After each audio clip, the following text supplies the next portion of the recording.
Uryu Ishida in chapter 543. He was chosen by Yhwach to be his successor, and was also subsequently included in the elite personal guard. This makes him stand out amongst even the members of the personal guard, because unlike all of them, Uryu is given the same letter as Yhwach himself, the letter A. His epithet is the Antithesis, and his unique ability is event reversal. In simpler words, Uryu can completely reverse anything that has already happened between any two targets. What makes it so extremely broken is the idea that he does it after an event has already occurred. There is no guessing or speculation, which is what makes Antithesis so absolute. Like in chapter 679, after Uryu is beaten senseless by Hashwalth, he uses Antithesis and gives all the damage he had received back to Hashwalth. That's right, it doesn't matter if he is critically wounded or permanently trapped. He can simply reverse the situation and undo anything he wants. Just like that. His target would be the one who is critically injured or trapped, not him. Again, he can do this with any 2 points. For example, in chapter 24 of the 1000-Year Blood War, when Yhwach is trapped in Hikifune's Cage of Life, he throws his medallion outside of the cage and Uryu simply uses the Antithesis to switch Yhwach with the medallion. Hence, in turn, the situation was reversed so that it's the medallion that is in the Cage of Life, and not Yhwach. Now, the 27th episode of the 1000-Year Blood War is titled the same as Yhwach and Uryu's epithet. We're talking about the letter A, and something very interesting happens in this episode. Yhwach awakens the Almighty. Uryu's Antithesis is empowered, and he easily overcomes Senjumaru's Shide no Rokushiki Ukimon no Hata. As Senjumaru noted, Yhwach's awakening gave Uryu new powers, and the most immediate example of this was how Uryu's Blut leveled up as well. As we know, Blut is a technique that makes Quincy's nigh invincible defense by making Reishi flow even through their blood vessels. Basically, Uryu was a pure monstrosity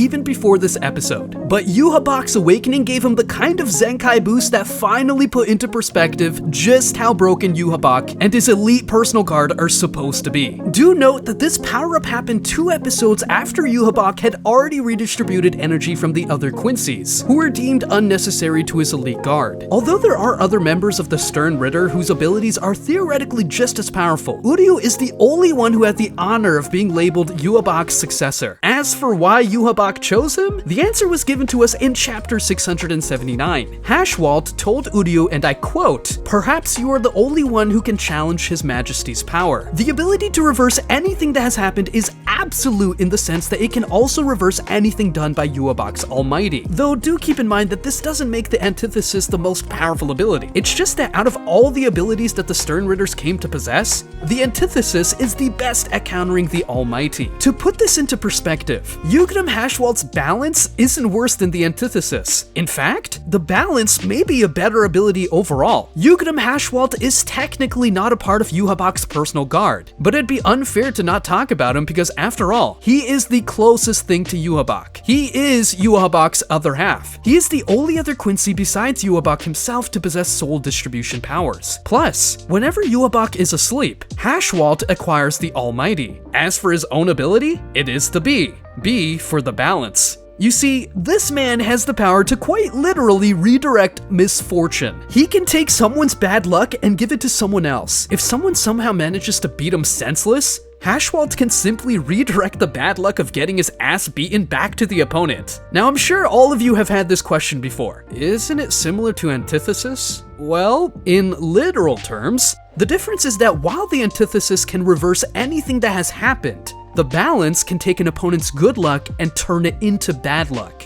The thing is, neither ability is better or worse than the other. Although whenever the Antithesis is used, the result is clear because it reverses an event. However, if we're talking about the balance, the output is hard to predict because fortune and misfortune are abstract concepts. In chapter 679, we see Uryu use his Antithesis to reverse the damage and give it back to Hashwalth. But then Hashwalth uses the balance to give his bad fortune to Uryu.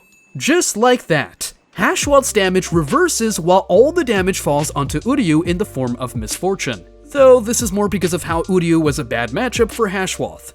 This is the thing, even amongst the top tiers, there is always such a thing as an ability matchup. The Almighty can be countered by the Antithesis, while the Antithesis is a poor matchup for the balance. Plus, there is also such a thing as giving a victim additional misfortune. To understand this, we have to start with chapter 559. When Walt tries cutting Kang, he fails because of Kangdu's defensive ability, but because failing to cut Kang was misfortune, the balance tips the scale in Walt's favor, so that the misfortune from being unable to cut is replaced by good fortune, while Kangdu's good fortune from defending against Walt is transformed into misfortune. After the balance tipped good fortune in Walt's favor, Walt was suddenly able to cut Kangdu despite Kangdu's defensive ability. This is where the power of the balance was first put into perspective. Now, during Walt's battle with Uryu in chapter 679, when the balance gives back the misfortune to Uryu, the misfortune is followed by additional misfortune, which further damages Uryu. This sounds complicated, but it's actually very simple. First, the damage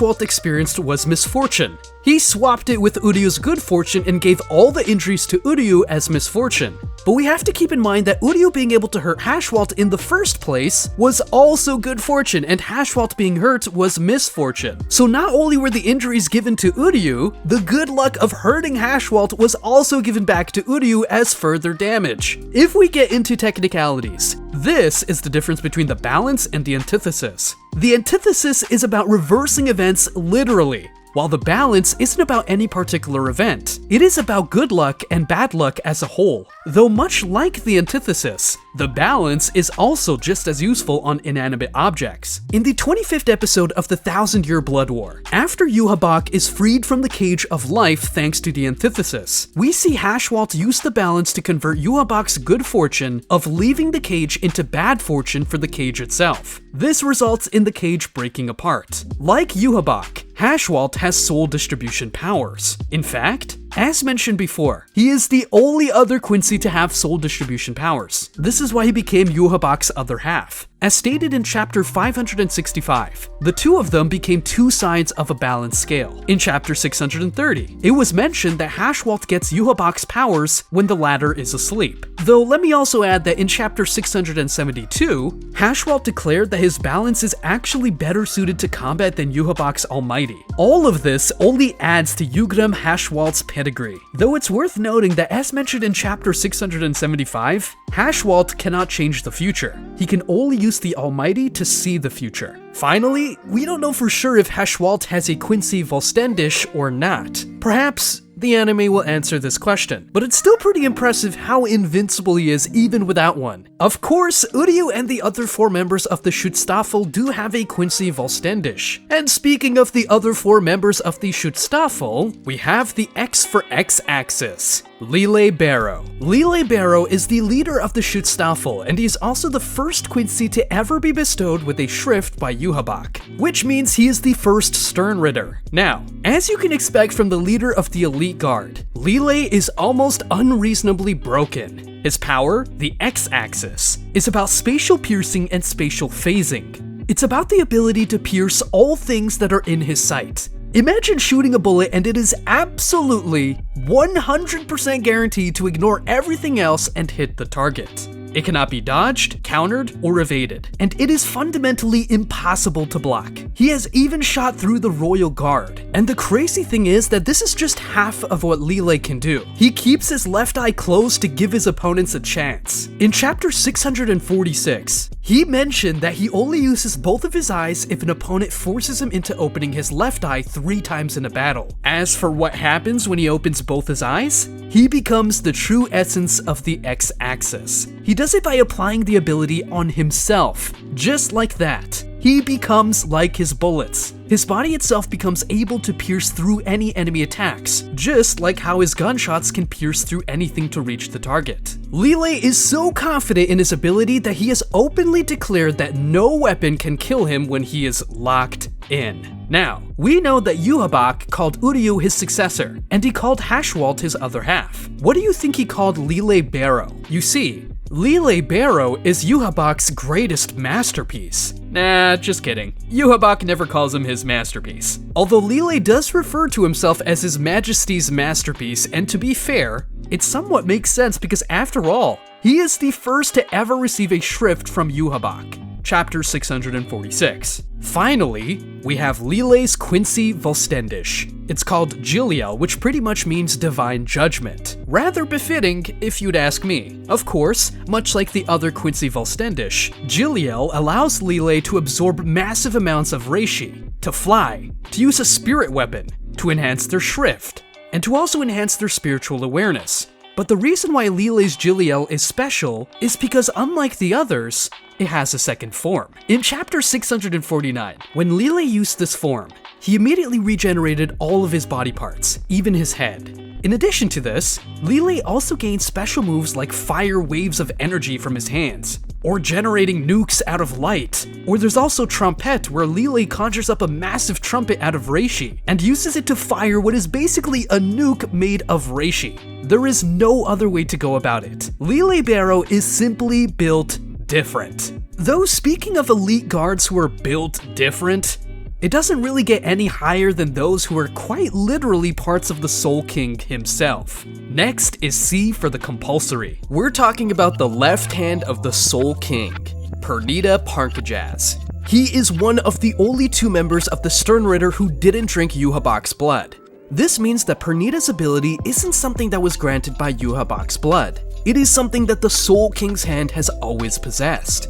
But what does the compulsory do? We're talking evolution governance and auto-nerve manipulation. Pernida governs the progress of things. That's why he has absolute control over his evolution, replication, organic growth, and anatomy manipulation. Even if all of Pernida is destroyed, he can reconstitute himself. As for how his ability works, it's similar to what Mahito from Jujutsu Kaisen can do in the sense that just by touching his opponent, he can manipulate the evolution of their body, control their movements, and even tear them apart. Seriously, they are different flavors of the same ability. In chapter 600, Pernida condensed Senjumaru's corpse into the size of a compact ball. In chapter 636, Pernida was going to warp and destroy Kenpachi's body if he hadn't immediately ripped off his arm. Though what makes Pernida's compulsory so much more broken than Mahito is the fact that, as we saw in chapter 638, he can even manipulate inorganic matter like ground and buildings. It's like if Mahito had an open barrier domain expansion that affected everything, living and non-living things alike. Plus, because he is part of the Soul King himself, Pernida has additional hacks in the context of the Bleach verse. Take episode 24 of the 1000-Year Blood War for example. It is revealed that Pernida is immune to the Almighty's precognition. Now, although there's also the Soul King's right hand called Mimihagi, we're talking strictly about the members of Yhwach's elite personal guard. But even in that sense, we have another part of the Soul King. M is for the miracle, and this is about Gerard Valkyrie. He is the Soul King's heart. And of course, just like Pernida, he also didn't need Yhwach's blood. As for his power, it's about manifesting miracles via probability manipulation. In any given situation, there are certain improbabilities that would be cool but are extremely unlikely to happen. For example, winning a lottery, being struck by lightning, or surviving a plane crash are all laughably unlikely events. However, Gerard's power is about making such improbable things happen. In fact, the more improbable something is, the more likely it is for his miracle to manifest it. In chapter 654, Gerard was up against Byakuya, Shinji, and Renji. He realized that it would be basically impossible for him to win considering the odds. But guess what? His miracle entered the chat and made him strong enough to the point where he could win even in the face of those odds. To give you another example, when Gerard couldn't find the visored fighters because of their low Reiatsu in chapter 658, he realized that it's highly improbable for him to find them. Well, the miracle came into play and he found them immediately. Now, just like Lille Barro, Gerard's Quincy Volstendish also has a second form. We see it in chapter 672 after Byakuya destroys Gerard's body. It's similar to Susanoo from Naruto, but still has a different flavor of aura. Finally, we have D for the death dealing. Unlike Uryu, who is labeled Yhwach's successor, Walt, who is Yhwach's other half, Lille, who is the leader of the elite guard, and both Pernida and Gerard, who are the body parts of the Soul King. This man isn't impressive by default. We're talking about Asin nak Lavar. And what makes Asin so impressive is that even though he was a low-ranking Sternritter unlike Uryu or Pernida, he was still competent enough to be promoted to Yhwach's elite guard. It's hard to believe, but even among the Sternritters, we've got ourselves a started from the bottom but now we're here story. So what is the death dealing? Imagine being able to know exactly how much of any substance is capable of killing any particular individual. And now also imagine the power to reduce or lower that lethal dosage. For example, there is a human in real life who died after drinking 6 liters of water in 3 hours. Now let's assume that your best friend will also die after consuming 6 liters of water in 3 hours. Well, this is where Asin's ability comes in. He can change the lethal dosage for your friend from 6 liters per 3 hours to just 1 glass of water. Do you understand what that means? It means that your friend would die if he drinks 1 glass of water. This is what death dealing is about, and Asin can also use it defensively by becoming immune, or by raising his own lethal dosage to an attack. This is what he did in chapter 658 during the fight against Yushiro Shihoin. He raised his own lethal dosage to an attack, which allowed him to recover from the injuries he had received within seconds. In the same chapter, we also learned that Asin also immediately develops whatever substance or energy he is attacked with. This is the thing. The death dealing seems fairly straightforward at first, but the more you think about it, the more broken it gets. Asin also has a couple of special moves. There is the Gift Ball, a ball of poison which, as we saw in chapter 636, was strong enough to even make Grim Jiao collapse simply by making contact with the ball. Asin can change the kind of substance in the ball depending on the opponent. There's also the Gift Bad, which is similar to opening a domain in the form of a large circle on the ground, where if anyone steps within its radius, Asin can immediately lower the resistance to anything. In chapter 656, we see him use it on Chad and Orihime. They fall to their knees and become unable to stand because Asin had immediately lowered their resistance to Reishi the moment he used Gift Bad. Overall, even though Asin grinded his way to the top, he is very much in the same tier as the other members of the Elite Guard. He has an absurd ability that is well suited for combat, and he also has a rather unpredictable personality which makes him a particularly annoying opponent, even for those who are in the same tier as him.